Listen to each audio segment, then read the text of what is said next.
So James asks, who do you ask for the stainless steel option? The call center or the plumber? And what is the premium for that choice? So, James, it's definitely an insurance query. So you would approach your broker and say, we're interested in stainless steel. Your broker could be offering it to you, which we do. We try to, and this medium is one of the ways of broadcasting it to our clients, is that you would ask and say, we're interested in the stainless steel. What can you do?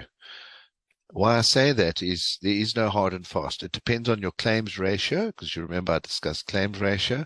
If your claims ratio is down in the 30s and below, you can be rest assured that the insurance company are going to probably charge you a much lower premium to add the stainless steel than they would if you were pushing 60, 70% claims ratio. Okay, I did one today. I did a quote for somebody today, which added about 20 Rand per geyser. And then in another instance, there's actually no extra charge. Okay, so it really does depend, and your broker must just run a quote for you.